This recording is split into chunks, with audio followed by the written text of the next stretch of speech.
हमारे चैनल को सब्सक्राइब करें और बेल आइकन दबाएं।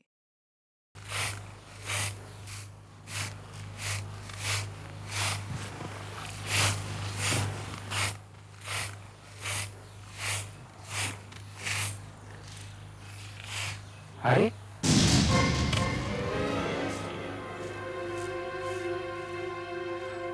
ये कौन सोया है?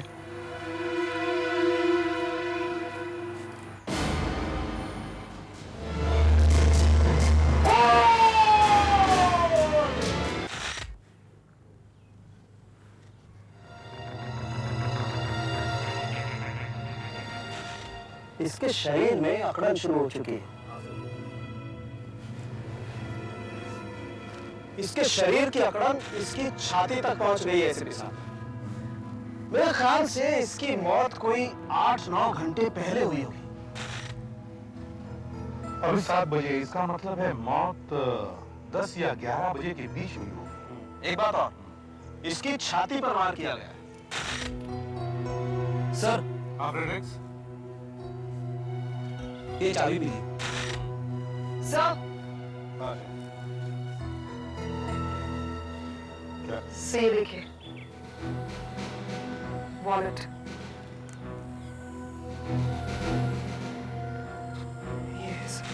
जयराम प्रधान, 18 ग्लोरी विला, 20th रोड। ये तो पास में ही है। लगता है किसी ने इसे लूटने की कोशिश की है। बाद में लाश को यहाँ फेंक दिया गया। हो सकता है। सर, हाँ भैया। सर ये यहाँ पर पड़ी मिली। क्या? किसी अंधे की वॉकिंग स्टिक लगती है सर। सर, ये कंबल भी है। लगता है यहाँ कोई अंधा आदमी सो रहा था।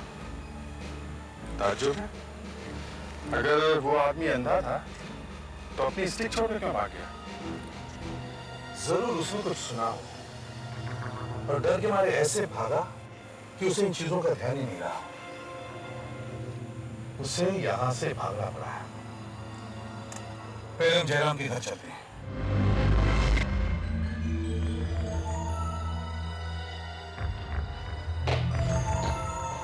सर, लगता है घर में कोई नहीं है। ताला लगा हुआ है। कल रात से आदमी वहां मरा पड़ा है, फिर भी किसी ने उसे ढूंढने की कोशिश नहीं की, ना किसी ने रिपोर्ट लिखवाई। कहीं अकेला तो नहीं रहता था। सर, जो लाश के पास से चाबी मिली है, खोल के देखें। हाँ चलो।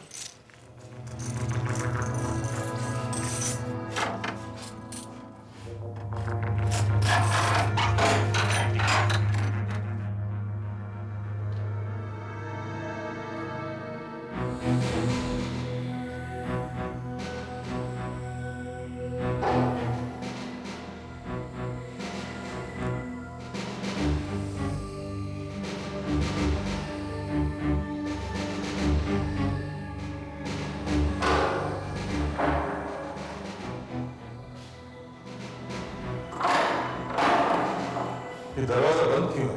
अभिजीत, सर, चाबी लगा कर देखो ये खुलता है क्या?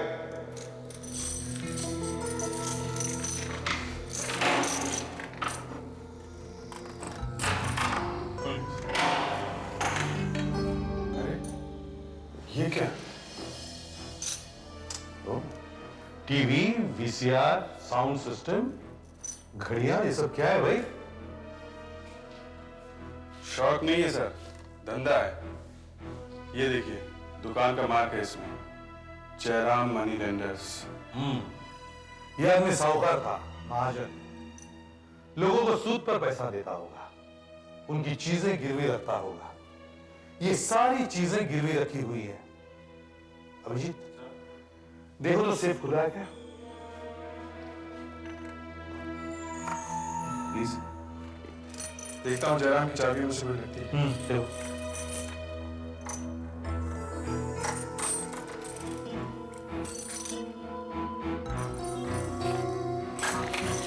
हाँ।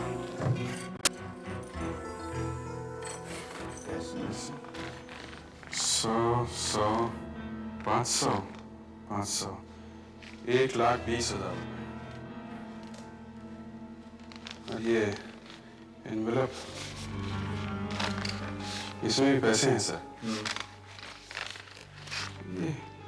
9,000 रुपए लिखा है और मिस्टर वीरेंद्र और मधु का नाम है। शेयर सर्टिफिकेट गैब्रोटेक्स टेक्सटाइल्स 100 शेयर्स किसी श्रीकांत एम विनोद के नाम पर। श्रीकांत एम विनोद जयराम, क्या संबंध हो सकता है? Srikanth M Vinod 100 shares Gabrotex textiles. Srikanth M Vinod. अरे सर, पड़ोसियों से पता चला है कि यहाँ उनके फैमिली में और कोई भी नहीं है, सिर्फ एक भतीजा है किशन, जो कभी कभी यहाँ आता है। मुझे उसका नंबर मिल गया सर। बुला लो उसे।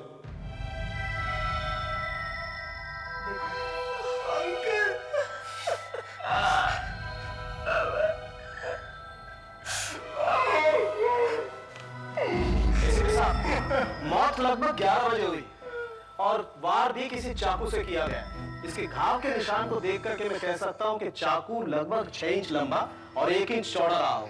सर, ये है किशन, जयराम जी का भतीजा, और ये है परीक्षित जी। ये जयराम जी की दुकान में काम करते हैं। इन दोनों ने लाश को पहचान लिया है। क्या हो गया? इतने बुजुर्ग आदमी को कोई क्यों मारेगा? किसी ने शायद उन्हें लूटना चाहा था। हमें पास में उनका खाली वॉलेट मिला। एक बात और एसीपी साहब, मुझे इनके पेट में कुछ राजमा के टुकड़े और कुछ आलू पराठा के टुकड़े मिले। इसका मतलब इन्हें किसी ने खाना खाते ही मार दिया। अभी खाना डाइजेस्ट भी नहीं हुआ, खाना पचा भी नहीं। कल 6 बजे तो मैं इनसे मिला था, बिल्कुल ठीक ठाक थे। शायद अंकल बाहर होटल से खाना खा के आ रहे होंगे। ये बाहर खाना खाते थे। मगर इनके पास गाड़ी थी जी। तो फिर ये पैदल क्यों गए? अंकल हार्ट के पेशेंट थे, इनको अचानक फ्रैक्चर था। डॉक्टर ने इनको आधा घंटा वॉक के लिए बोला था। मैं इनका इकलौता भतीजा था सर। मैं अनाथ हो गया। मैं अनाथ हो गया।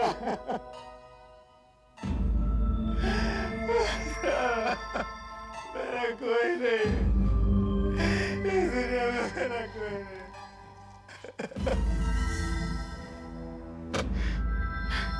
परीक्षित साहब, आप इनके यहाँ काम करते हैं ना? जी, पिछले 18 सालों से। जरा ये बताइए, आप हर रोज दुकान कितने बजे बंद करते हैं? जी, वैसे तो हर रोज शाम 7:15 बजे दुकान बंद कर देते थे, लेकिन कल दोपहर को ही बंद कर दी थी। अच्छा, ऐसा क्यों? सर, पिछले कुछ दिनों से मेरी बहन एमके हॉस्पिटल में थी, तो जयराम जी ने मुझे कह रखा था कि मैं केवल सुबह दुकान पर आऊं।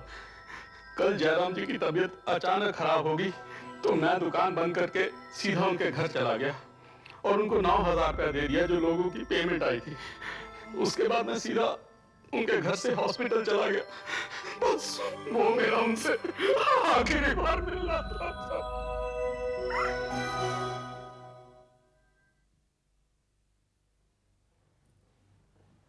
हाँ सर, मैंने उस एरिया के सब गुंडों के पुलिस रिकॉर्ड चेक किए, तो ये कल्लू मिला, उसी एरिया का है सर।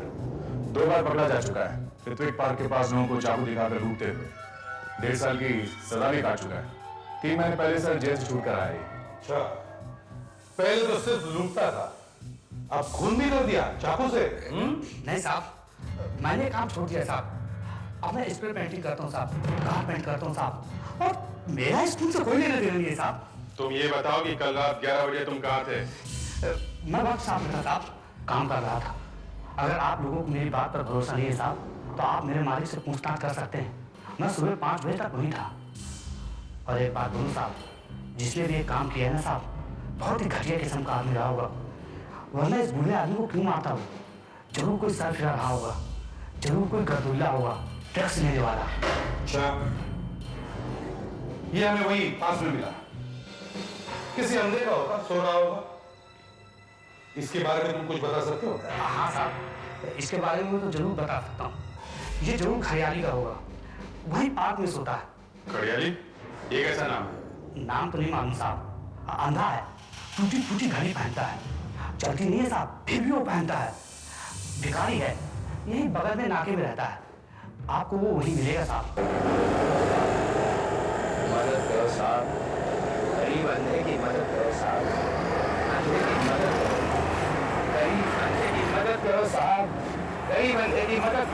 चाहिए? ये लो आपकी छड़ी और ये कंबल भी। ऋत्विक पार्क में भूल आए थे 12 तारीख की रात को। आप लोग कौन है साहब? डरो आप मेरा नाम?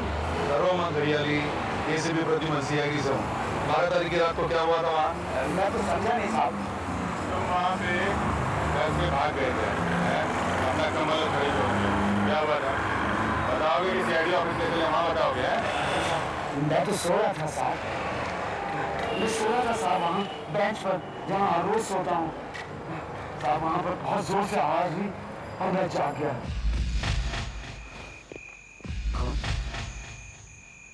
कौन है वहाँ?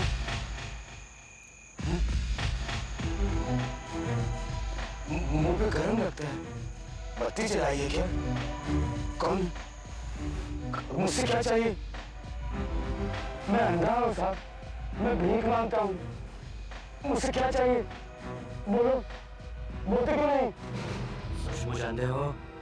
सचमुच में अंधा हूँ साहब। देखिए, ये देखिए मेरी छड़ी। चलो और भाग यहाँ से। चल भाग जा यहाँ से। भाग।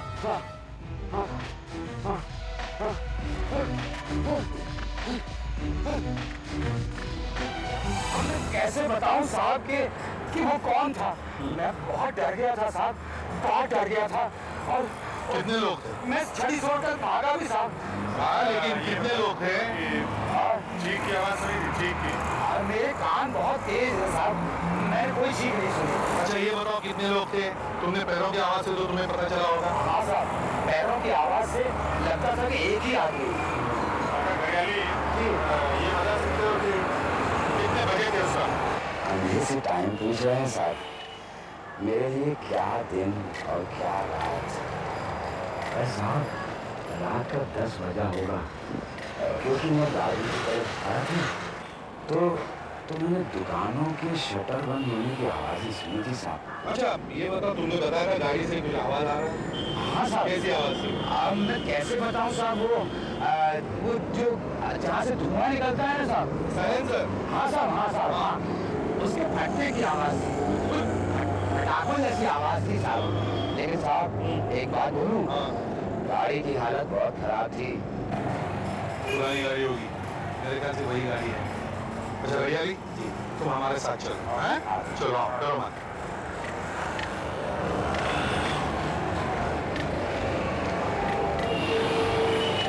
गाड़ी स्टार्ट करके देखते हैं कि कैसी आवाज आती है। दया, गाड़ी स्टार्ट करो।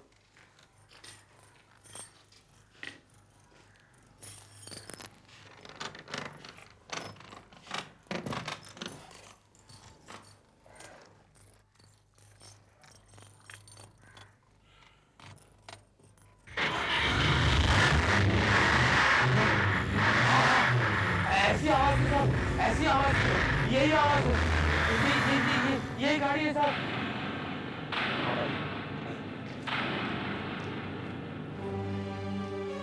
साइलेंसर वाकई फटा है सर, इसी की आवाज आ रही है। मतलब घड़ियाली ने जयराम की गाड़ी की आवाज सुनी थी। जयराम की गाड़ी पार्क में गई थी। दया, गाड़ी चेक करो। सर अच्छी तरह से चेक करो।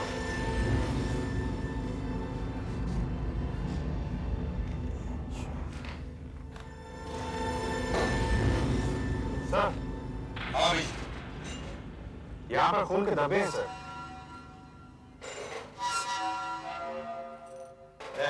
सर, गाड़ी से फिंगरप्रिंट्स ले लो, स्टीयरिंग व्हील से, दरवाजे से, हैंडल से, सब जगह से। बाकी लोग मेरे साथ आओ। प्रेडिक्स, दरवाजा खोलो। सर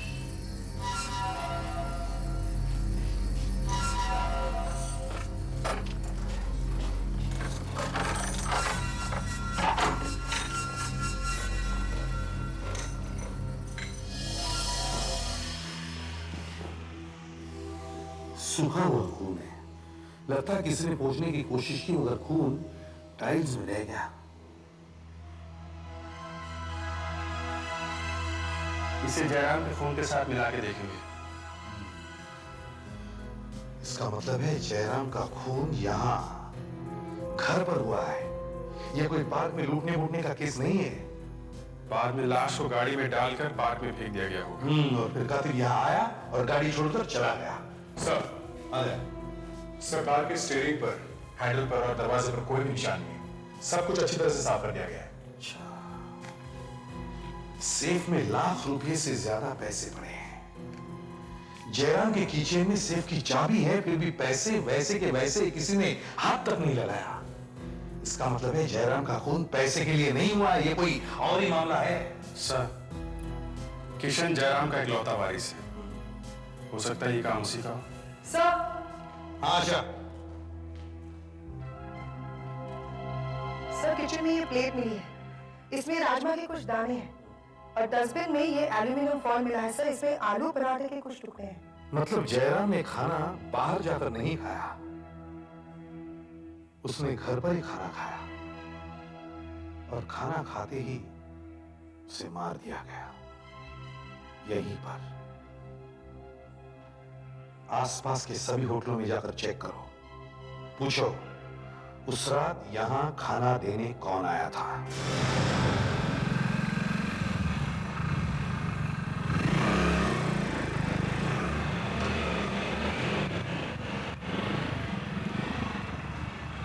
ये इसी होटल से जयराम के घर में खाना जाता था, पर उस रात नहीं गया।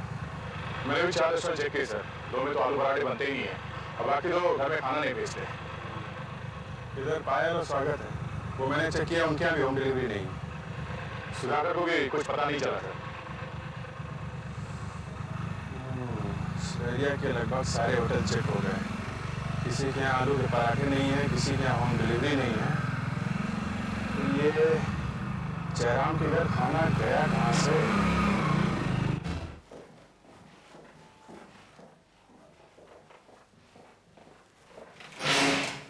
सर, हाँ जी, मैंने पड़ोसियों से मालूम किया, जयराम ने किसी के घर में भी खाना नहीं खाया था। दरअसल वो किसी के घर आता जाता नहीं था। उसके 1-2 दोस्त हैं, लेकिन टाउन में रहते हैं, कोलाबा की तरफ, और उस दिन उनमें से कोई भी जयराम से नहीं मिला था। तो फिर खाना आया कहां से? हो सकता है खूनी खाना ले आया। जयराम की तबीयत ठीक नहीं थी, खाना लाने के बहाने उसके घर घुसाया और उसे मार डाला। आओ इस किशन से बात करते हैं। हाँ किशन साहब, तो बताइए 12 तारीख की रात 10 और 12 बजे के बीच आपका? मैं पर आप मुझसे? हाँ, मैं सीधे पॉइंट पर आता हूं। आपके अंकल का खून उनके घर में हुआ है, वहां कोई चोरी डकैती नहीं हुई है, ये कुछ और ही मामला है और हमें तुम पर शक है। हमने तुम्हारे अंकल के वकील से बातचीत की है, उन्होंने हमें बताया कि तुम्हारे अंकल के पास काफी पैसा था, करीब 2 करोड़ की संपत्ति थी उनके पास, और उन्होंने उसकी वसीयत अभी तक नहीं बनवाई थी। और कानूनन उस संपत्ति के हकदार सिर्फ तुम ही हो।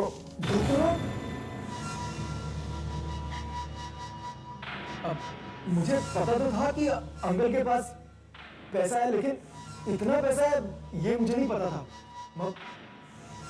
मैं तो अंकल को कहता रहता था कि अपनी खटारा कार बदल लो, पर अंकल कहते थे कि उनके पास पैसा ही नहीं है। वो 1 मिनट, आपका मतलब कि मैं 2 करोड़ के लिए अंकल का खून कर दूंगा? हाँ, शायद तुम्हें पैसों की जरूरत हो, और 2 करोड़ रुपए तुम्हें तभी मिलते जब तुम्हारे अंकल की मौत हो जाती। इसलिए तुमने सोचा कि अंकल को उड़ा ही देते हैं। फिर अब साफ साफ बताओ कि उस वक्त तुम कहाँ थे? मैं पिक्चर देखने गया था, वर्का थिएटर में। अकेले गए होंगे? जी किसी ने देखा भी नहीं होगा आदेगा? नहीं। हमेशा यही होता है सर, आदमी अकेले पिक्चर देखने जाता है और किसी ने भी उसे नहीं देखा होता है। देखो, हमारी परमिशन के बगैर तुम ये शहर छोड़ नहीं सकते। मैं तुम्हें गिरफ्तार नहीं कर रहा हूं, मगर याद रखो तुम पर कड़ी नजर रखी जा रही है। सुधाकर सर, चलो।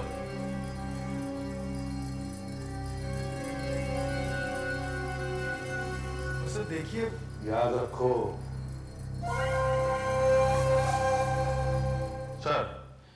दया और आशा एमके हॉस्पिटल गए हुए हैं जयराम के असिस्टेंट परीक्षित से मिलने के लिए। वो वहीं बैठा है अपनी बीमार बहन के पास। उससे ये पता करेंगे कि और किन किन लोगों ने जयराम से पैसे ले रखे हैं।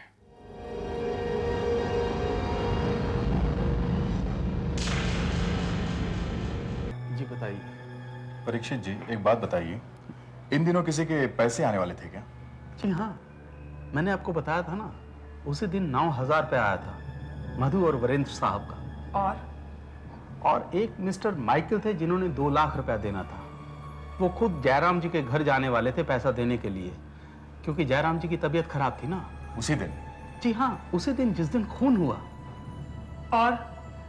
और एक मिस्टर विनोद थे जिन्होंने 80,000 रुपया देना था। यानी कि माइकल ने 2 लाख रुपए देने थे और विनोद ने 80,000 रुपए देने थे। जी हाँ, लेकिन साहब एक बात और थी। क्या? एक आदमी हर रोज दुकान पे फोन करता था और फोन पे वो अपना नाम परेश भाई बताता था। मैंने जयराम जी से भी कहा, जयराम जी से उसकी 1-2 बार बात भी हुई।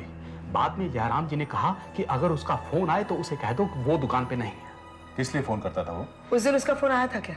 नहीं, लेकिन साहब उस दिन उसका एक आदमी दुकान पे आया, बड़ा खतरनाक दिखता था। क्या किया उसने? साहब वो मुझे धक्का मार के दुकान के अंदर घुस गया। उसने पूरी दुकान की तलाशी ली। फिर साहब उसने दुकान से एक फोन किया और वहां से चला गया। फिर आपने क्या किया? मैं क्या करता साहब, मैं तो डर के मारे दुकान बंद करके चला गया। और उसके बाद से दुकान आज तक बंद है? जी हाँ। उस फोन पर हमें उसकी उंगलियों के निशान मिल सकते हैं। यस। आप हमें दुकान खोलकर वो टेलीफोन इंस्ट्रूमेंट दे सकते हैं? जी बिल्कुल। हम वो टेलीफोन इंस्ट्रूमेंट ब्यूरो ले जाना चाहते हैं। जी।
मुरुगन 1992 में मारपीट के जुर्म में 6 महीने की कैद। रहता कहां है? 15 मांडोली चाल, केरकर रोड। अच्छा, 1 मिनट।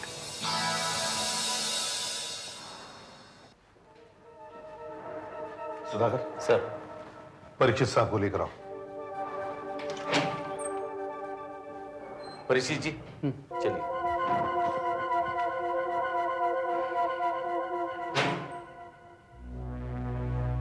आइए।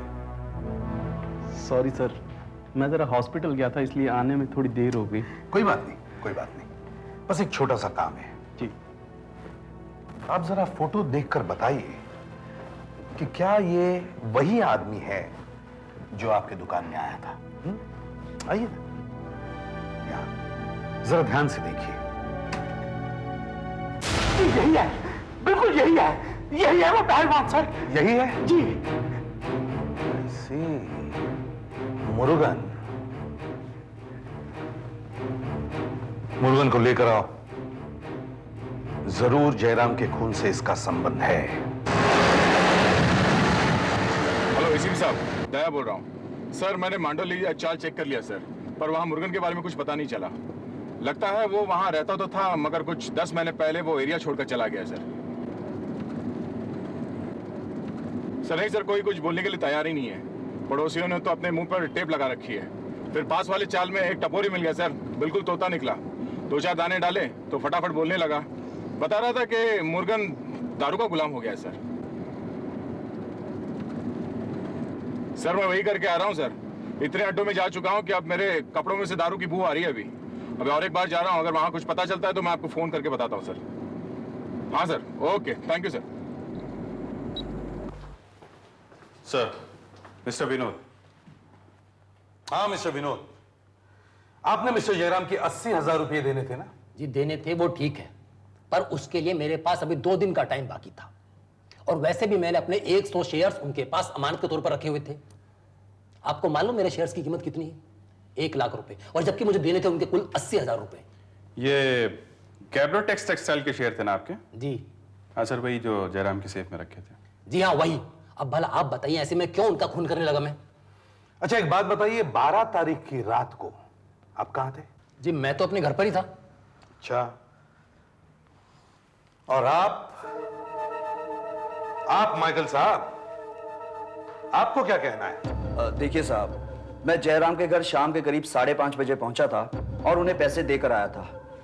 500-500 रुपए के 4 बंडल और 100-100 रुपए के 2 बंडल, 2,20,000 रुपए। ये 20,000 रुपए इंटरेस्ट। एक मिनट, लेकिन हमें सेफ में तो सिर्फ 1,20,000 रुपए ही मिले हैं। मगर मैं उन्हें पूरे 2,20,000 रुपए देकर आया हूं। मेरे पास रिसीट है, देखिए उन्होंने मुझे ये रिसीट दी थी और यहां पर उनके सिग्नेचर भी हैं।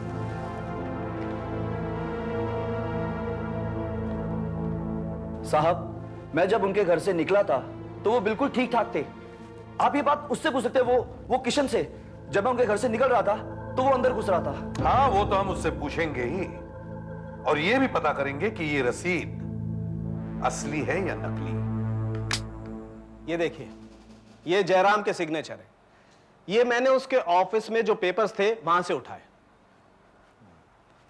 और ये वो साइन है जो उस रसीद पर थे जो माइकल ने आपको दी। लेकिन ये साइन असली है कि नकली? मैं इन दोनों को मिला करके देखता हूं, दोनों को सुपर इंपोज करके देखता हूं।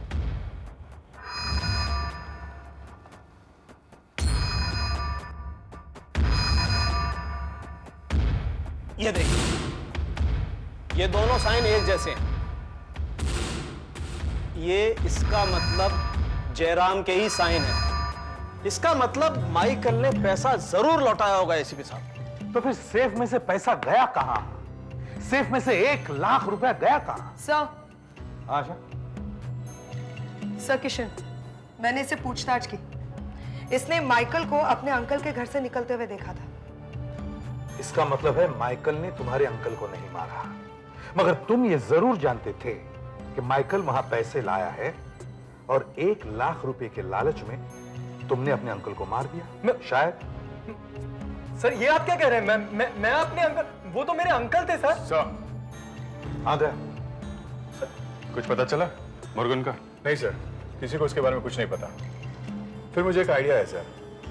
मुर्गन इससे पहले एक बार जेल जा चुका है, तो मैंने कोर्ट में जाकर वो पेपर्स देखे सर। कुछ मिला? हाँ सर, मालूम है सर उसका जमानत किसने दी थी? किसने? परेश मित्तर ने। परेश भाई? हाँ, मुझे उसका एड्रेस मिला वहां और मैंने उसके बारे में पूछताछ भी की सर।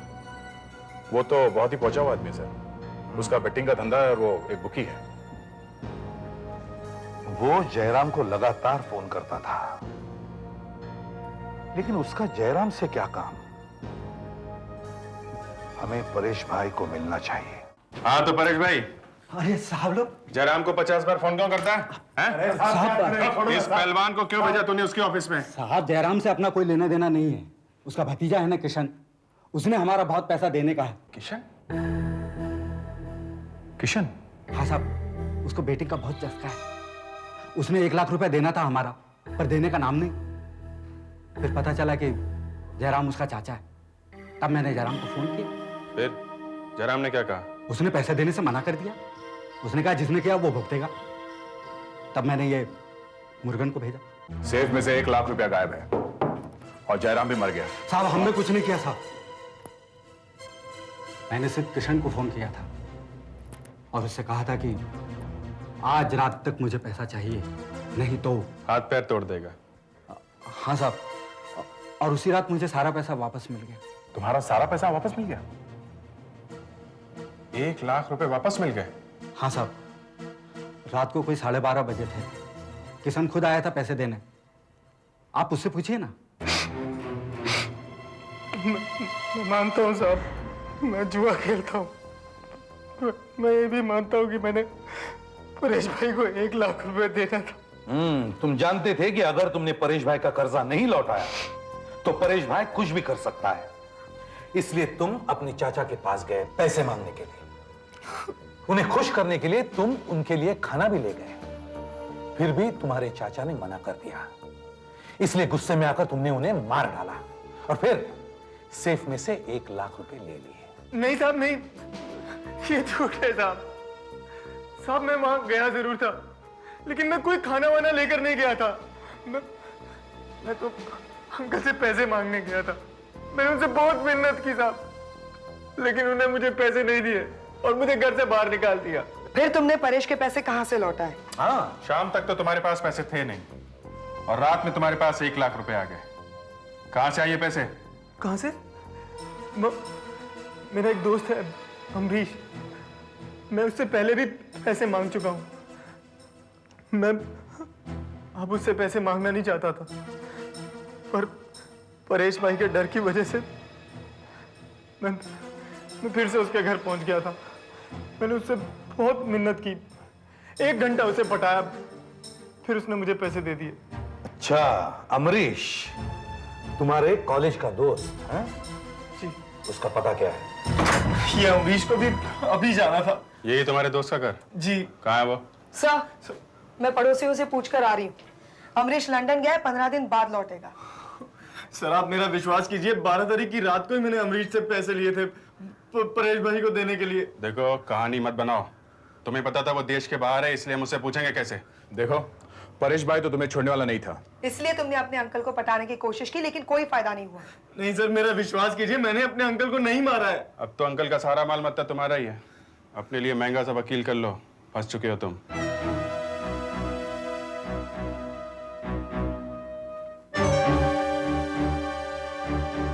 सर ये रहा आज का पेपर। हाँ, देखते हैं गैब्रोटेक्स टेक्सटाइल का क्या हाल है, शेयर का भाव क्या है। सट्टा बाजार।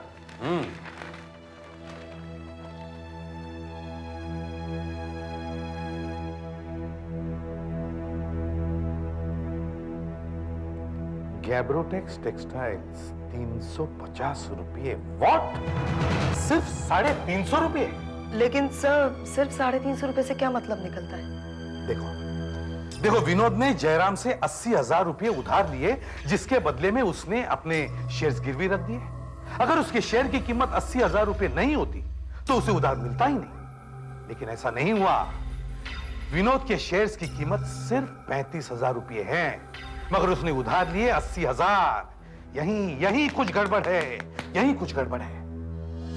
मुझे लगता है विनोद ने कोई दूसरे ही महंगे शेयर्स गिरवी रख दिए, जो उसने बाद में वहां से गायब कर दिए, और उसके जगह ये सस्ते वाले शेयर्स रख दिए सेफ में। बस इसी बीच या इसके पहले जयराम का खून हुआ।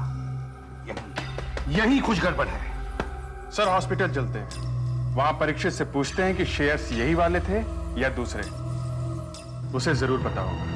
हाँ सर, शेयर्स तो गैब्रोटेक्स के ही थे और पूरे 100 थे। उस समय मार्केट अच्छी थी और शेयर की कीमत 1 लाख के आसपास थी। 1 लाख? परीक्षित क्या? कुछ नहीं हुआ स्वाति, तुम सो जाओ। ये सीआईडी ऑफिसर्स हैं।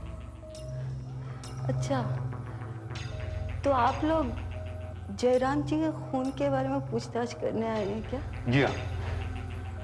सच, ये तो बहुत बुरा हुआ। आप लोगों को जरूर पता लगाना चाहिए कि इतने अच्छे आदमी का खून किसने कर दिया। उसे सजा जरूर मिलनी चाहिए। उसे आप जरूर सजा दिलवाइए।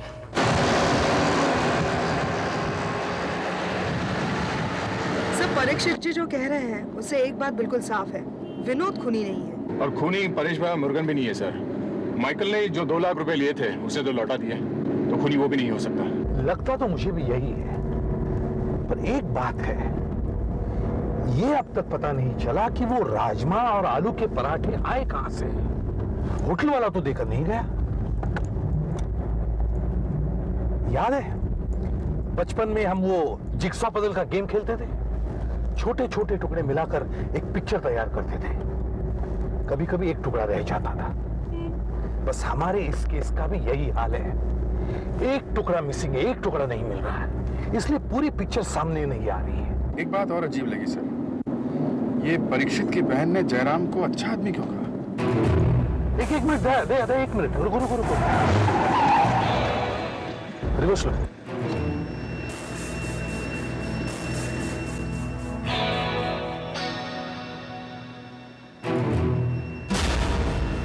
हमारी जिग्सॉ पजल का मिसिंग टुकड़ा मिल गया। अगर जो मैं सोच रहा हूं वो सही है, तो हमारे दोनों सवालों का जवाब मिल गया कि वो खाना आया कहां से और परीक्षित की बहन जयराम को अच्छा क्यों कह रही थी। होटल को चेक करो, ये हॉस्पिटल के बिल्कुल पास में ही है। आप लोग फिर से? पहचानो इसे। क्या ये वही आदमी है जो तुम्हारे यहाँ आया था? जरा ठीक से देखो। हाँ साहब, ये वही आदमी है। इसी ने 2-3 दिन पहले हमारे वास्ते खाना ले गया था। क्या हो रहा है ये सब? हाँ, थोड़ी देर पहले आपने कहा कि जयराम बच्चे आदमी थे, कैसे? वो बड़े ही नेक इंसान थे, देवता। उन्होंने मेरी बीमारी का सारा खर्च उठाया, मेरे ऑपरेशन का, अस्पताल का। लोग कहते थे कि वो बहुत कंजूस आदमी है, लेकिन जरूरत के वक्त उन्होंने ही परीक्षित को पैसे दिए। कब दिए थे उन्होंने पैसे? जिस दिन मौत हुई थी उस दिन। तुम्हारे भाई को कोई पैसे वैसे नहीं दिए उन्होंने। इसने उनसे जबरदस्ती पैसा छीना है। मैं समझी नहीं। जयराम को तुमने मारा परीक्षित, तुमने? नहीं। हाँ, तुम उस रात जयराम से मिलने के लिए हॉस्पिटल से निकले। रास्ते में तुमने खाना पैक कराया, राजमा और आलू के पराठे। जाकर तुमने उन्हें खिलाया, और फिर भी जब जयराम ने पैसे देने से मना कर दिया तो तुमने अपना कंट्रोल खो दिया, उन्हें मारा, सेफ में से 1 लाख रुपए लिए और उनकी लाश को पार्क में फेंक दिया। नहीं, ये नहीं हो सकता। परीक्षित कहना ये नहीं हो सकता। तुमने कुछ नहीं किया, ये झूठ है। नहीं, ये सच है। मैंने उसे मार दिया साहब। 18 साल तक मैं जयराम जी के यहाँ नौकरी करता रहा। इतनी सी तनख्वाह में मैंने जैसे तैसे करके अपना गुजारा किया, लेकिन मैंने उफ तक नहीं की। जब मुझे पैसे की जरूरत पड़ी तो उन्होंने मुझे पैसा देने से मना कर दिया। अरे साहब, वो करोड़पति आदमी था, 1 लाख रुपया तो मुझे आसानी से दे सकता था, लेकिन नहीं, उस कंजूस ने मुझे पैसा देने से मना कर दिया। क्या कहा उसने? कहने लगा, अबे कहां से लौटाएगा पैसा, लॉटरी लगी है क्या? बस साहब, उसका इतना कहना था कि मैं आपे से बाहर हो गया। मेरे सर पर जैसे भूत सवार हो गया था और मैंने उसे मार दिया साहब। मैं क्या करता?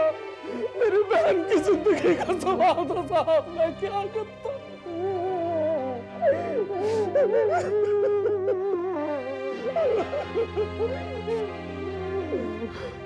मुसीबत किस पर नहीं आती परीक्षित? हर कोई कातिल तो नहीं बन जाता। क्या कर दिया तुमने? For more updates, subscribe to our channel, click the show links and enjoy watching the videos.